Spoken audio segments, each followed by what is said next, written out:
मैंने जब उस अबेंडन्ड थिएटर के दरवाजे के अंदर कदम रखा, मुझे पहले ही सेकंड में एहसास हो गया कि ये जगह खाली नहीं, क्योंकि मेरी सांस की आवाज जमीन से टकराकर वापस आई, लेकिन उस रिदम में नहीं जो मेरा था। थिएटर सालों से बंद है, फिर भी सीट्स के दरमियान से ऐसी हल्की सी फुसफुसाहट आ रही है जैसे कोई ऑडियंस शो शुरू होने का इंतजार कर रही है। मैं चुप रहा, लेकिन जैसे ही मैं स्टेज की तरफ चला, पिछली रोज से तालियों की आवाज उभर आई, धीमी, टूटी हुई और बिल्कुल गैर इंसानी। स्टेज पर पहुंचकर मैंने देखा कि माइक्रोफोन पर धूल जमी हुई थी, लेकिन उसकी रेड लाइट अचानक जल उठी और उसी लम्हे मुझे समझ आया कि थिएटर का एको आवाज को रिपीट नहीं करता, वो आवाज को याद रखता है। जब मैंने कुछ कहना चाहा, दीवारों ने मुझसे पहले बोलना शुरू कर दिया और मुख्तलिफ आवाजों ने एक साथ कि जो यहाँ अपनी आवाज छोड़ देता है वो कभी वापस अपनी जिंदगी में नहीं जा सकता।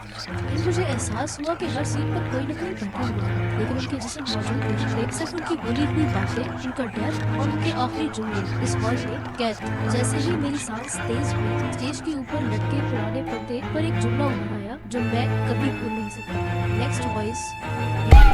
उसी लम्हे मुझे एहसास हुआ कि अगर मैं बोल दिया तो मैं भी इस थिएटर का हिस्सा बन जाऊंगा। इसलिए मैं पीछे मुड़ा, एक लफ्ज भी बोले बगैर बाहर निकला। लेकिन आज भी जब मैं खामोशी में बैठता हूँ, मुझे अपनी आवाज वहाँ वापस बुलाती हुई सुनाई देती है। शायद कुछ जगह सिर्फ आवाज रिकॉर्ड नहीं करती, वो फासले भी याद रखती है। अगर तुम वहाँ होते, क्या तुम खामोशी बचाते या अपनी आवाज